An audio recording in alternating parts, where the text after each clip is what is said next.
depois de 2000 anos, encontrar lugares como este. É extremamente importante. Acho que a coisa mais interessante quando você entra é tentar imaginar como era o espaço na antiguidade.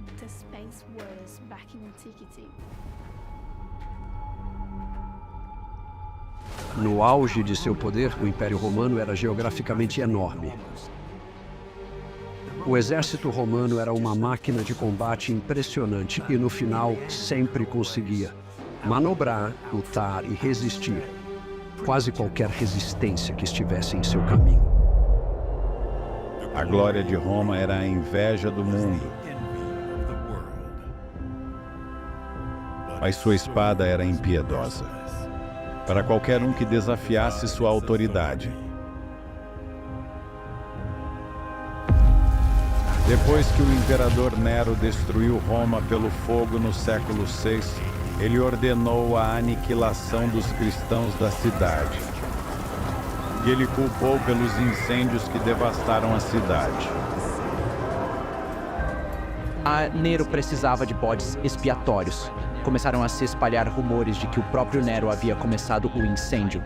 Os cristãos parecem ter sido uma espécie de coleção conveniente de excêntricos, esquisitos e anormais.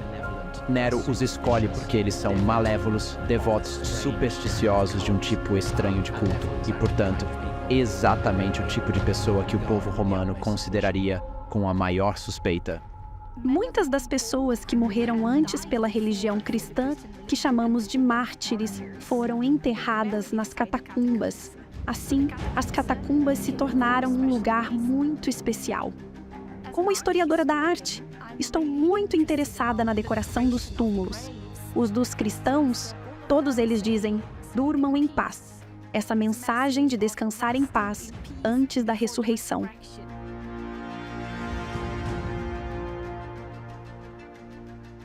Pela esperança de libertação. Muitos cristãos se voltaram para os escritos do profeta hebreu Daniel, escrito no século VI. Daniel teve uma visão de Deus que previu a ascensão e a queda de futuros reinos. Animais ferozes foram usados para representar os reinos. O leão da Babilônia, um urso da Medo-Pérsia e o leopardo da Grécia. Todos se ergueriam e cairiam. Mas uma quarta besta, Roma, surgiria e governaria de uma forma ou de outra até o fim dos tempos.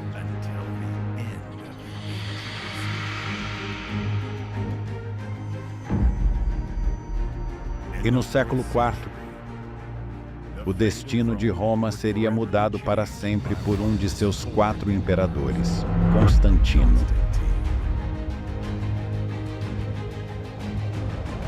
Na primavera de 312 d.C., Constantino buscou o controle total do império. Com 40.000 soldados, ele liderou suas tropas ao sul, em direção à Cidade Eterna. Constantino estava se aproximando de Roma e seu adversário Maxentius o enfrentava. A batalha é certamente pelo controle de Roma, de certa forma, pela alma de Roma, também no sentido religioso.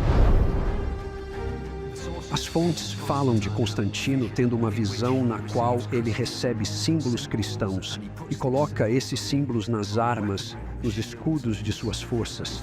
Assim eles vão para a batalha sob a proteção do Deus cristão, como eles o veem. O combate é muito difícil. Ele termina, na verdade, com as tropas de Maxêncio sendo massacradas no Rio Tibre pelos homens de Constantino. O imperador derrotado é decapitado e Constantino entra na antiga capital do mundo em triunfo como César e, ao fazê-lo, tem a cabeça de seu inimigo derrotado na ponta da sua lança. E ele acaba se tornando governador de todo o império. Vitorioso e proclamado imperador. Constantino pôs fim à perseguição aos cristãos. O cristianismo se tornou a religião de Roma. Um Deus para um império. Quando uma minoria perseguida se torna maioria ou tem algum poder, surgem problemas relacionados ao poder e não à perseguição. E como você lida com o poder? E como lida com quem discorda de você? O cristianismo tem sido aceitável sob Constantino e agora sob Teodósio. É o paganismo que não é aceitável. Daí em diante, o cristianismo, creio eu, é, se você preferir, oficialmente dominante, em vez de apenas aceitável. A profecia de Daniel havia descrito Roma como uma besta pavorosa. Terrível, extremamente forte. A profecia descrevia 10 chifres na cabeça da besta romana, representando as 10 tribos bárbaras que prevaleceriam e ocupariam as terras que antes eram de Roma. Daniel previu que 3 desses chifres, ou reinos, seriam arrancados. As tribos dos vândalos, ostrogodos e visigodos foram eliminadas, como Daniel tinha previsto 1000 anos antes.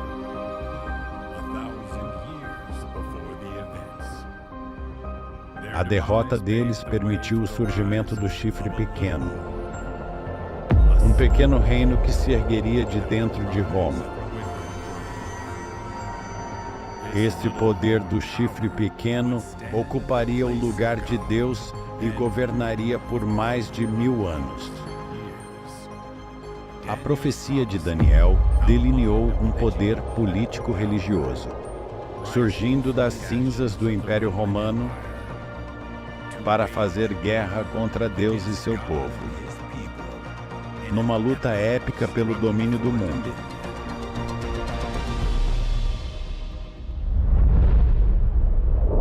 A profecia havia predito que o poder do chifre pequeno buscaria mudar os tempos e as leis.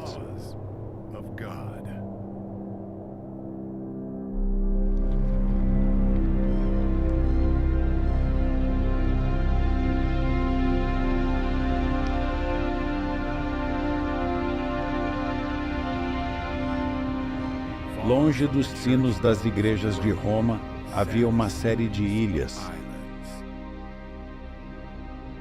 indomadas por exércitos romanos. Seus oceanos selvagens ainda hoje provocam os marinheiros.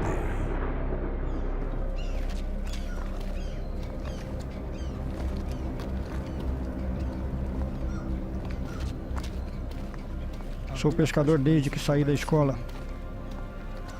Eu costumava sair para pescar com meu pai quando era jovem e foi assim que aprendi a pescar.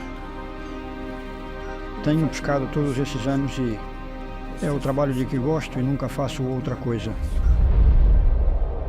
Os cristãos celtas remontam sua herança aos crentes do primeiro século que transmitiram sua fé de geração em geração.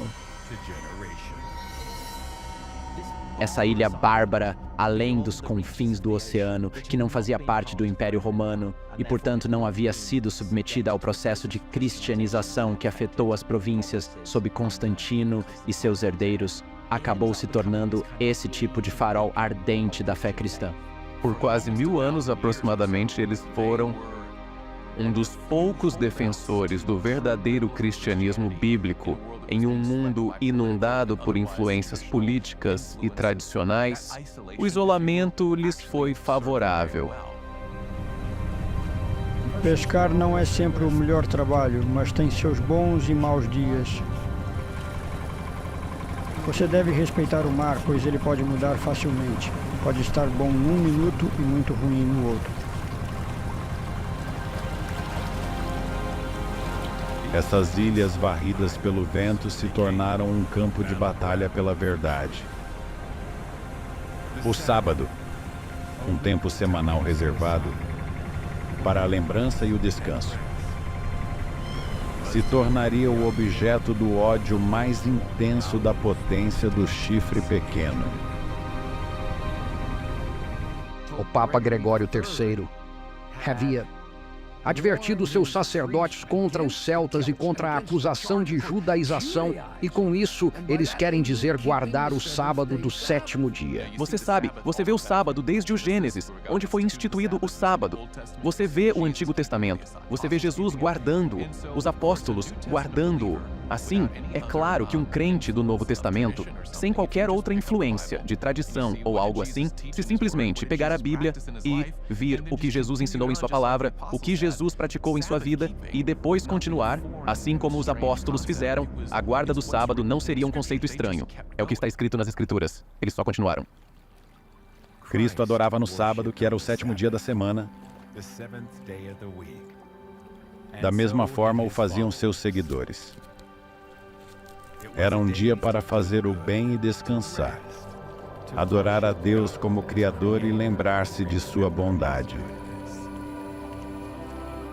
O dia do Senhor é excepcionalmente importante. O dia do Senhor do sétimo dia, acima de qualquer outro dia. E isso se deve ao fato de que nesse dia, vemos nos 10 mandamentos, no 4º mandamento, quando é descrito quem Ele é, isso mostra que Ele é o Deus Criador. Ele dá o domínio do que Ele criou e dá seu nome pessoal. Portanto, vemos que há 3 elementos que indicam que esse dia específico tem a assinatura de Deus. Essa é uma revelação de quem Deus é.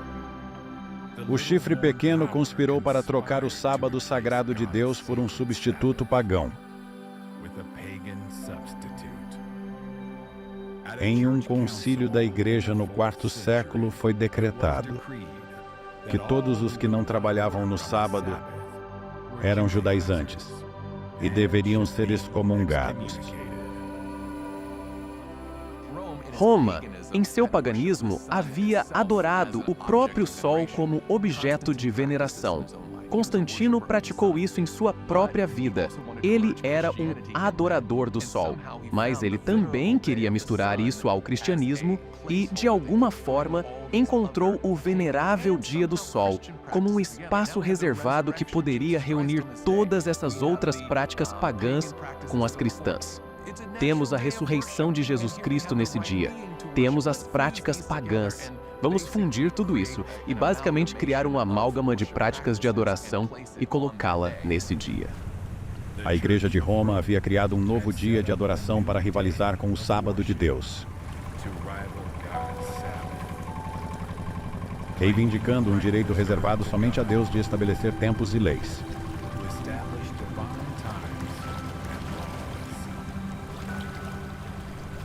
Você vê que tanto em Daniel 2 quanto em Daniel 7 há uma sequência de reinos e nações, certo? Temos a Babilônia, a Medo-Pérsia, a Grécia e Roma. Todos eles fazem basicamente as mesmas coisas. São potências militares ou impérios conquistadores. Eles dominam o subsequente e o subsequente depois dele. Mas quando se chega a essa besta de Daniel 7, especialmente o chifre pequeno que sai da 4ª besta, o objetivo e a meta dessa besta é dominar o próprio Deus. Quando leio Daniel 7, temos esse profeta de Deus escrevendo séculos e séculos antes, descrevendo a tentativa de mudança do sábado por Roma para o domingo. E agora você pode pensar, qual é o problema? Bem, essa é a lei de Deus. Ela diz 10 mandamentos e diz que o sétimo dia é o sábado. E o que dá a algum poder humano, algum poder criado pelo homem, o direito de entrar e simplesmente mudar isso. Tentar usurpar isso é uma tentativa de usurpar o papel e a autoridade do próprio Deus.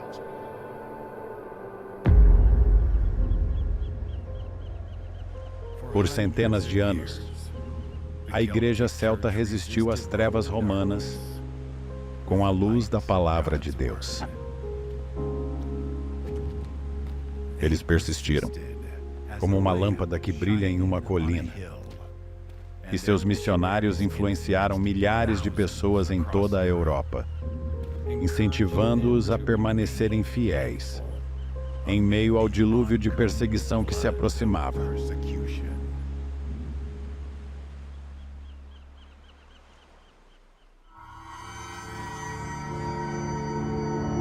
profecia havia predito que o poder do chifre pequeno oprimiria os santos do Altíssimo.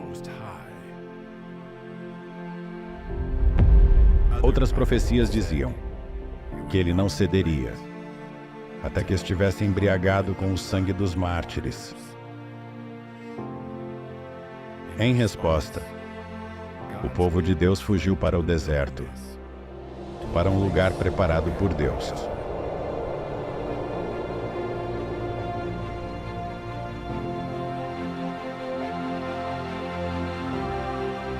Abaixo desses picos de montanhas escarpadas, há vales que já foram os lares escondidos de crentes fiéis.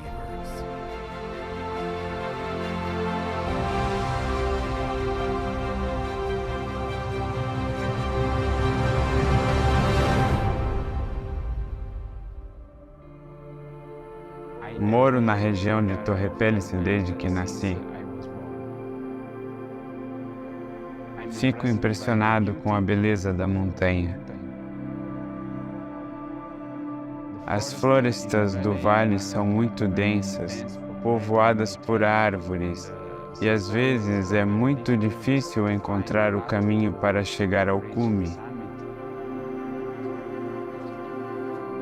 Nos vales tranquilos desses Alpes, vivia um povo que traçou sua herança e crenças até a época dos apóstolos. Os valdenses, o povo dos vales. Eles estavam no alto das montanhas e era um pouco difícil chegar até eles. E eles fizeram o máximo que puderam durante o máximo de tempo que puderam, tentando evitar a Igreja Romana e as infelizes corrupções que surgiram dentro da igreja. A coisa mais característica que os valdenses parecem ter acreditado é que as reivindicações de autoridade espiritual e superioridade espiritual reivindicadas pelo sacerdócio católico eram falsas. Quando a igreja tenta discipliná-los e proibi-los de fazer o que estão fazendo, eles testemunham contra a hierarquia da igreja. Minha família tem uma história que remonta aos valdenses. Os valdenses eram pessoas das montanhas, sem ligação com as cidades. O que hoje chamamos de Igreja Católica Romana era, na verdade, uma instituição revolucionária. A Igreja, liderada por figuras de Roma e pela figura do Papa, embarcou nesse grande processo que eles chamaram de Reformatio, a reconstrução do mundo. E eles queriam fazer isso, porque queriam expurgar o que viam como pecado terreno da estrutura do povo cristão. A partir da década de 30, temos o início da prática medieval da Inquisição. Juízes viajando por várias partes da Europa em busca de problemas. Quando as comunidades valdenses perceberam que estavam sob ameaça legal, elas se tornaram mais clandestinas, mais reservadas. As cavernas do vale tornaram-se o refúgio dos valdenses, para escapar do olhar atento de seus caçadores.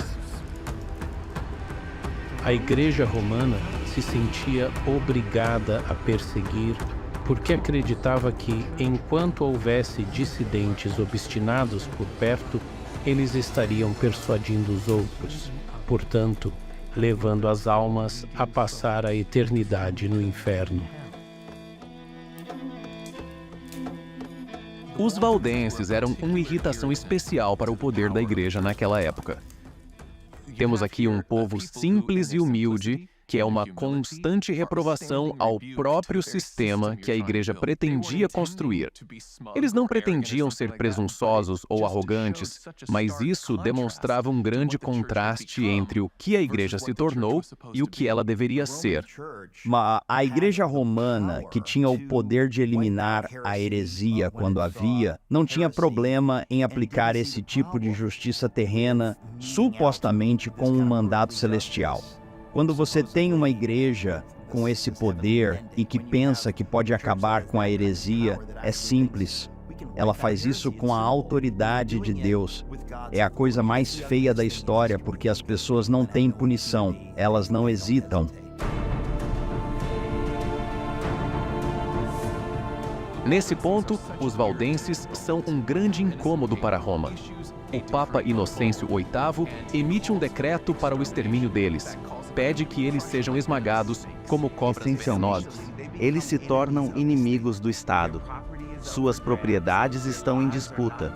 Suas vidas não são valiosas. Qualquer pessoa que cometa qualquer ação contra eles é completamente absolvida de qualquer delito. É uma temporada de caça aberta para esse grupo de pessoas que simplesmente querem honrar a Deus. No ano de 1487, exércitos sob ordens papais marcharam sobre o vale, determinados a expurgar seus habitantes.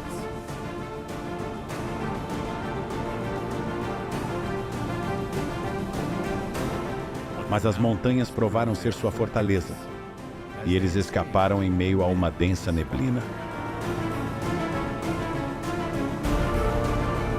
Roma não cedeu. Nos anos que se seguiram, a perseguição se intensificou. Fugindo para as cavernas do imponente Monte Castelluzzo, aqueles que eram encontrados foram jogados de suas alturas, com seu sangue respingando no solo que os havia protegido por séculos. A profecia predizia que o poder do chifre pequeno perseguiria o povo de Deus. Os valdenses, como centenas de milhares de judeus, muçulmanos e protestantes,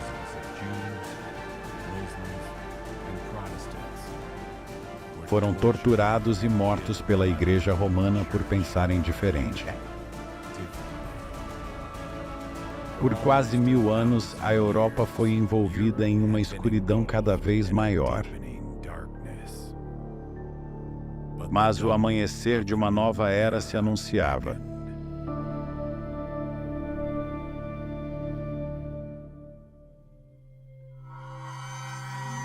A profecia de Daniel previu que o poder do chifre pequeno se envolveria em uma guerra arrogante contra Deus. Ele falará contra o Altíssimo e oprimirá seu povo santo. Esse poder lançaria a verdade por terra e falaria no lugar de Deus.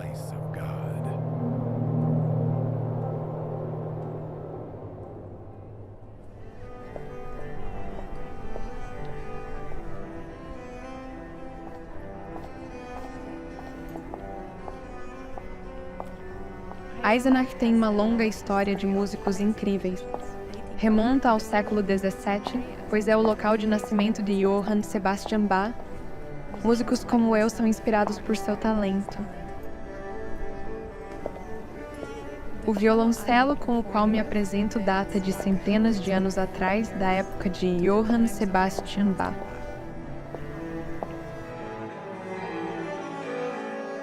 Ao sair de um mosteiro alemão, um jovem monge colocou em movimento uma reforma que destruiria o mundo que ele conhecia. Seu nome? Martim Lutero.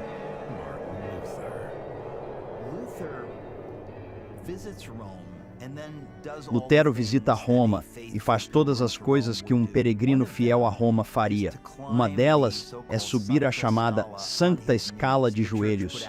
A igreja colocou esses peregrinos à disposição, dizendo: se você subir essas escadas de joelhos e fizer essas orações, nós podemos garantir completamente que seu avô sem Deus, que está no purgatório e ficará lá por mais 40.000 anos sofrendo, sairá rápido e imediatamente do purgatório. Lutero, obedientemente, como um jovem, aceita o desafio e, nesse caso, sobe essas escadas de joelhos, fielmente, para o bem da alma de seu avô. E quando chegou ao topo, teve um pensamento profundamente horrível em sua mente. O quê? E se isso não for verdade?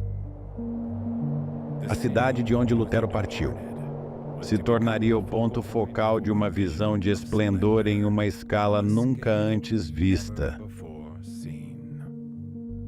Foram anunciados planos para reconstruir a Basílica de São Pedro, e sem nenhuma economia.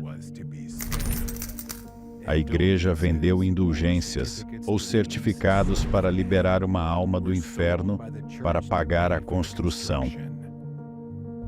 O acesso ao céu agora era vendido no mercado. A culpa havia sido monetizada e com grande lucro. O perdão dos pecados não era mais considerado um dom gratuito de Deus.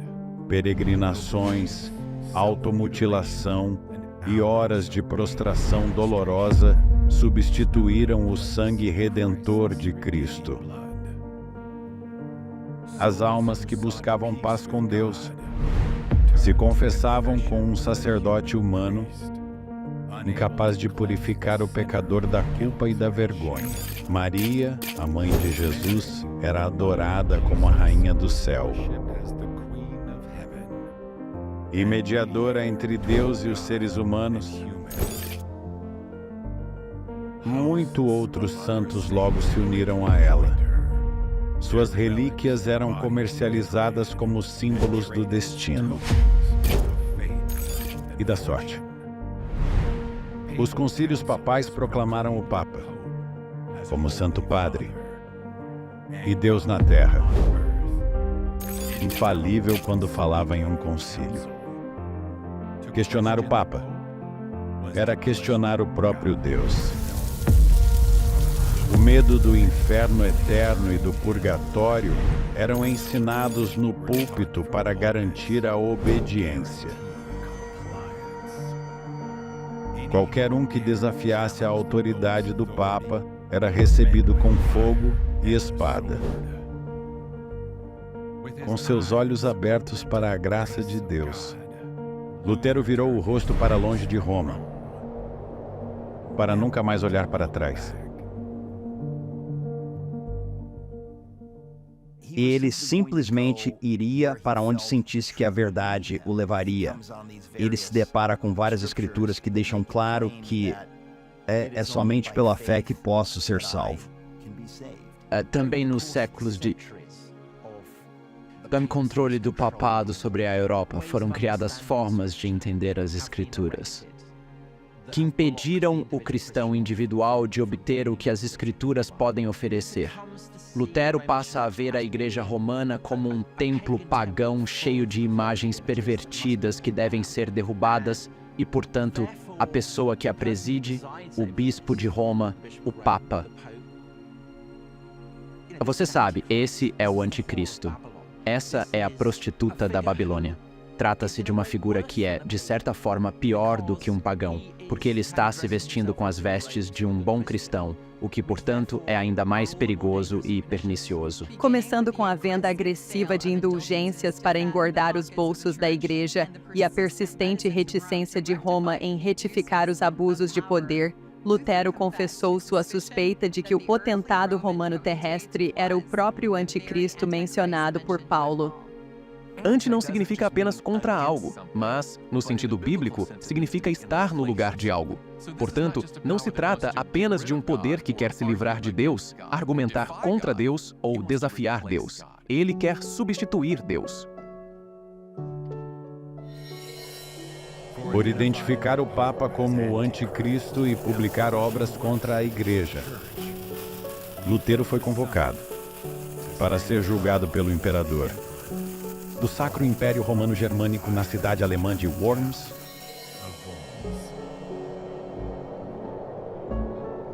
Lutero vai para lá sem ter ideia do que está enfrentando. Quando finalmente é interrogado, ele acha que terá a oportunidade de dizer o que pensa, mas o delegado papal efetivamente lhe diz: não estamos interessados no que você tem a dizer. Você revoga tudo o que disse e todas essas coisas ruins que escreveu ou não? Sim ou não? Mas ele pensou: como posso fazer isso? Eu escrevi todos esses livros, muitos dos quais o Senhor aprova. Quais são os livros que você desaprova? O que preciso retratar? e eles realmente não quiseram lhe contar. Não, no final ele ficou preso e disse: com base no que vocês disseram, e com base em minha consciência e em meu entendimento diante de Deus, não tenho escolha a não ser dizer o que disse. Aqui estou. Não posso fazer outra coisa. E isso merece ser conhecido como o momento quando Lutero enfrentou o Papa e todo o poder do mundo e disse: eu escolho Deus. Lutero foi condenado como herege e sua vida estava em perigo. Ele partiu de Worms para voltar para casa, como inimigo do Estado. Lutero deixa sua paz em Worms. E agora? E o que vai acontecer? Ninguém sabe. Portanto, ele tem permissão para voltar para casa em Wittenberg. Mas eles acreditam que no caminho, ou talvez em Wittenberg, ele será preso, levado para Roma e executado. Lutero deixa Worms e se torna, provavelmente, a pessoa mais famosa da Europa. Ele está voltando para Wittenberg, e então algo acontece. E que torna a história ainda mais sensacional. Um bando de cavaleiros desce sobre Lutero e seu grupo. Todos eles estão armados e detêm o grupo. Eles pegam Lutero e saem galopando. Lutero partiu sem deixar rastro. Ninguém sabe seu paradeiro.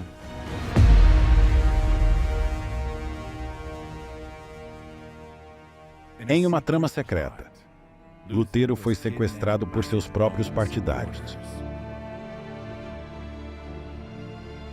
Por quase um ano, Lutero seria disfarçado de cavaleiro. Dentro dos muros dessa poderosa fortaleza, o castelo de Wartburg. Ele ficou escondido ali, disfarçado de cavaleiro. Deixou crescer a barba e o cabelo. Vestiu-se como um cavaleiro. Ninguém em Wartburg que estava lá tinha ideia de que se tratava do monge Martinho Lutero. Foram tempos realmente difíceis para Lutero. Ele estava sozinho sob custódia protetora. Então se contentou e se ocupou escrevendo e escrevendo muito. Enquanto estava confinado num pequeno cômodo, Lutero traduziu o Novo Testamento para a língua das pessoas comuns. Lutero sabia que, se pudéssemos colocar as palavras e as histórias de Deus nas mãos das pessoas comuns, elas não estariam apenas seguindo seus líderes. Elas podem aprender por si mesmas o que Deus diz. Quando ele percebeu isso, não mudou apenas Lutero, acabou mudando o mundo inteiro em que vivemos.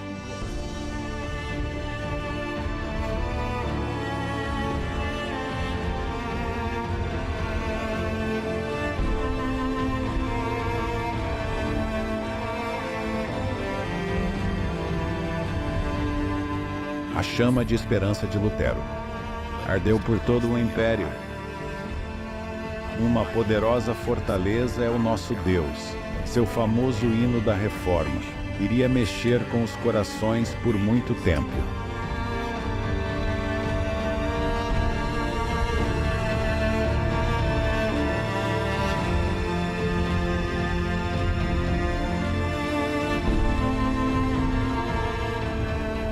O que ele fez foi absolutamente revolucionário. Não há como compreender como o mundo mudou quando esse livro foi disponibilizado para qualquer pessoa que o desejasse.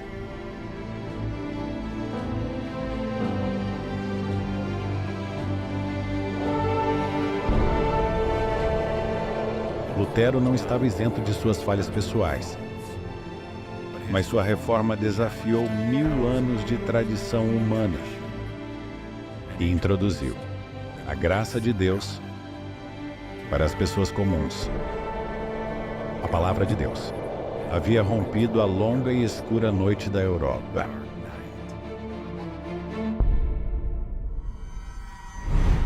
Daniel havia predito que o poder do chifre pequeno experimentaria 1260 anos de supremacia política e religiosa. Mas a mesma profecia dizia que em um tempo determinado, seu domínio chegaria ao fim.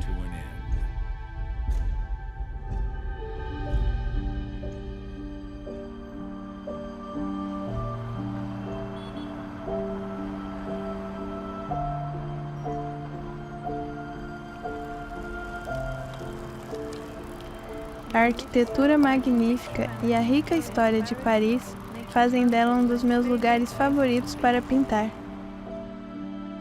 Para onde quer que eu olhe, vejo beleza e luz em contraste com a escuridão. Ambos os lados da reforma estão absolutamente convencidos de que estão certos, e de que o futuro do povo cristão está sim em suas mãos. A resposta inicial da Igreja Católica Romana à reforma foi, de fato, uma guerra total. Eles intensificaram seus erros como resultado do sentimento de que os protestantes eram inimigos implacáveis. Em fins do século XVIII, Paris mergulhou no caos. As pedras das ruas ficaram vermelhas de sangue. Enquanto a França, velha amiga de Roma, se preparava para abrir uma ferida mortal. A longa noite de escuridão espiritual da Europa estava chegando ao fim. Ruas e praças que antes eram locais de revolução e derramamento de sangue, agora são o lar de pessoas que buscam um futuro de paz e amor. Os revolucionários na França viam a si mesmos como lutando e eliminando os ídolos de uma antiga ordem, e esses ídolos eram a monarquia, a nobreza e a igreja. E a convicção era de que se eles eliminassem esses ídolos, surgiria uma nova era de fraternidade universal.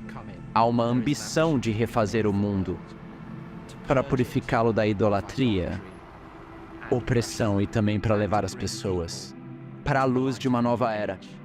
Desde a Reforma até o século XVII, guerras religiosas internas devastaram a Europa. A dizimação, a morte e a carnificina que ocorreram deixaram a Europa, segundo um estudioso, quase semelhante ao que a peste negra deixou. E tudo isso foi em nome da religião.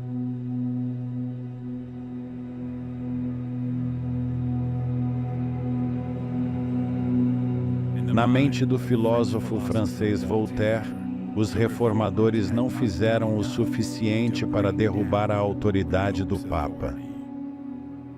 E Voltaire havia nascido na Igreja Católica. Ele foi educado pelos jesuítas, mas acabou condenando-os como fraudes e pedófilos, e passou a ver o cristianismo com um tipo de ódio que beirava o obsessivo. O que realmente o motivou foi o que ele chamou de la femme.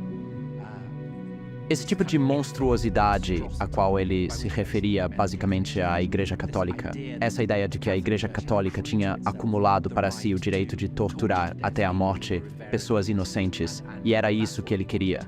Écraser la femme, disse ele, destruir esse horror infame. Roma havia apresentado uma imagem distorcida de Deus como tirano e de sua lei como opressiva, e a consequência foi a rejeição de Deus e de sua palavra. Os pés de ferro de Roma havia eliminado toda a civilidade das massas. Elas identificavam Deus com Roma e não aceitavam nenhum dos dois.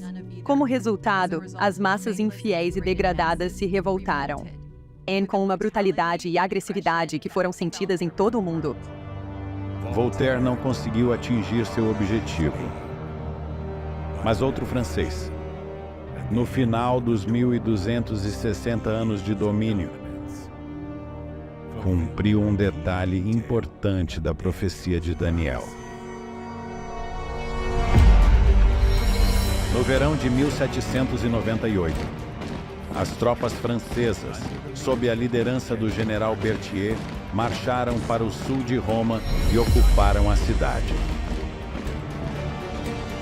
Napoleão envia Berthier para Roma. Temos esse confronto dramático em que o general marcha até a Santa Sé e afirma que o papado está acabado. Agora é uma república. Agora é um poder civil, não religioso. O Papa se recusa a ceder. Eles o levam cativo e ele é transferido de prisão em prisão, onde acaba morrendo no exílio na França. Esse evento foi um grande golpe para a Igreja Católica Romana, e quando aconteceu, os 160 anos de seu domínio chegaram ao fim. A religião estabelecida havia sido deixada de lado em favor da religião secular. A antiga ordem havia sido pesada na balança e foi considerada em falta.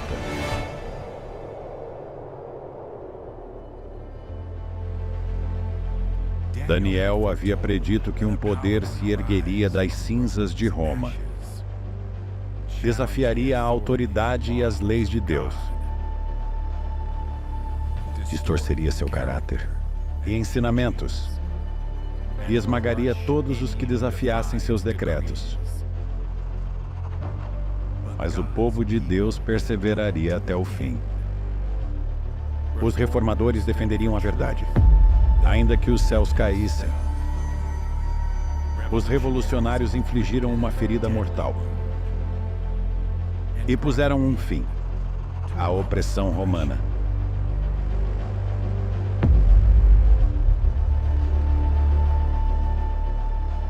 O que você está vendo no capítulo 7 de Daniel é um profundo e inabalável amor de Deus.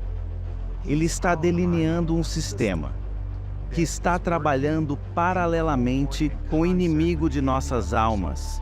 Todas as pessoas que fazem parte dessa fé, todas as pessoas que decidiram acreditar simplesmente porque foram ensinadas assim, ele lhes faz um chamado simples: saia. Saia.